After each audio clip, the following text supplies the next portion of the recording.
Delphi, Indiana. A name that evokes images of a simpler time, a place where everyone knows everyone else. A small town nestled in the heartland where the American dream seemed alive and well. A place where life moved at a slower pace, where neighbors greeted each other with a smile and the worries of the world felt far away. Until February 13th, 2017, that's when time stopped. A day that would forever change the fabric of this close-knit community. That's when the tranquility was shattered.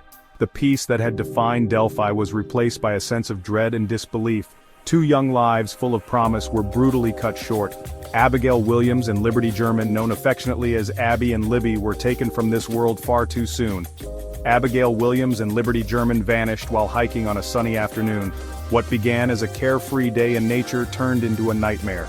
Their disappearance sent shockwaves through the community and beyond. Friends, family, and strangers alike joined in the desperate search.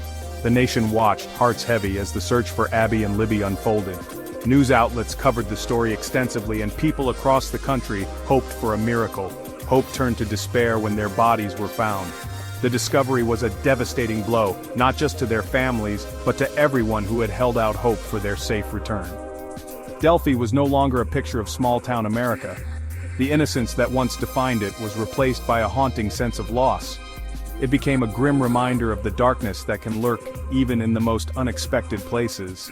The woods, once a place of beauty and tranquility, now held a sinister memory. The question that haunted everyone was simple yet agonizing. Who could commit such a horrific act? The search for answers continues, as the community of Delphi strives to heal and find justice for Abby and Libby. It was a day like any other in Delphi. The sun was shining, the air was crisp.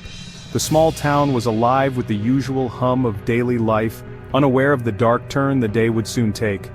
14-year-old Abby Williams and 13-year-old Liberty German, best friends full of life, decided to spend their day off from school exploring the Monon High Bridge Trail. They were excited, eager to capture the beauty of the day and the thrill of their adventure. They took photos, giggling as they documented their adventure. Each snapshot was a testament to their friendship and the joy they found in each other's company. Little did they know, these photos would become haunting clues in a nightmare no one could have foreseen. The images, once filled with laughter, would soon be scrutinized for any hint of the horror that was about to unfold. As the afternoon wore on, their families grew worried. The girls had promised to be back by a certain time, but as the hours ticked by, there was no sign of them. The girls weren't answering their phones. Calls went straight to voicemail, and texts remained unread. The silence was deafening. Darkness fell, and panic set in. The once peaceful town was now shrouded in fear and uncertainty. The community rallied, launching a desperate search. Friends, neighbors, and even strangers joined forces, their flashlights piercing the darkness as they combed through the woods. They prayed for a miracle. Huddled together, they whispered hopes for the girls' safe return, their voices trembling with emotion. But deep down, a chilling fear was settling in. The night was long, and with each passing minute, the dread grew stronger, casting a shadow over the hearts of everyone in Delphi. For almost 5 years, the case remained unsolved. The killer remained at large. Leads ran cold. Hope began to dwindle. But the investigators never gave up. They meticulously pieced together evidence, chasing every lead, determined to bring justice for Abby and Libby. Then, in a stunning turn of events, a break came in October 2022. Richard Allen, a familiar face in Delphi, was arrested and charged with the murders. News of the arrest spread through the town like wildfire, a mixture of shock and relief washing over the community. Could this be the answer to their long, agonizing wait for justice? Justice in the balance. The trial unfolds. The trial of Richard Allen was set to begin. The anticipation was palpable as people from all walks of life gathered, each with their own opinions and emotions about the case. The courthouse, usually a place of quiet proceedings, was now the epicenter of a media frenzy. The eyes of the nation, and indeed the world, turned to the small courtroom in Delphi.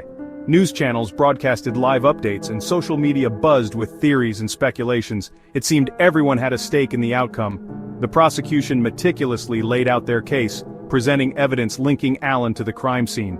They showcased forensic details, witness testimonies, and digital footprints, each piece adding to the narrative they were building. They painted a picture of a man who had betrayed the trust of his community in the most horrific way imaginable. The community, once tight-knit and trusting, now looked on with a mix of anger, betrayal, and sorrow. The defense, however, argued that Allen was innocent, a victim of circumstantial evidence and a rush to judgment. They highlighted inconsistencies in the prosecution's case and pointed to alternative suspects, urging the jury to look beyond the surface. The courtroom became a battleground of truth and deception, leaving everyone wondering if justice would finally be served. As the jury deliberated, the tension was palpable, and the world waited with bated breath for the verdict that would either bring closure or further controversy. A life for 2 lives sentencing day arrives. After weeks of testimony, the jury reached a verdict. Guilty. Richard Allen, the man who had once blended into the fabric of Delphi, was now a convicted murderer. Sentencing day arrived, heavy with emotion. The families of Abby and Libby, their voices trembling with grief and anger, finally had the chance to address the man who had stolen their daughters' futures. The judge, acknowledging the gravity of the crime and the pain it had inflicted, handed down a sentence that would ensure Allen would spend the rest of his life behind bars. Whispers of guilt, the evidence speaks. Throughout the trial, the prosecution presented a compelling case against Richard Allen. DNA evidence placed him at the crime scene. Witnesses testified to seeing a man matching Allen's description near the bridge around the time of the murders. Perhaps most damning of all was a chilling audio recording extracted from Libby German's phone, capturing the voice of their killer ordering the girls down the hill. While Allen maintained his innocence, the evidence spoke volumes, weaving a web of guilt around him that the jury could not ignore.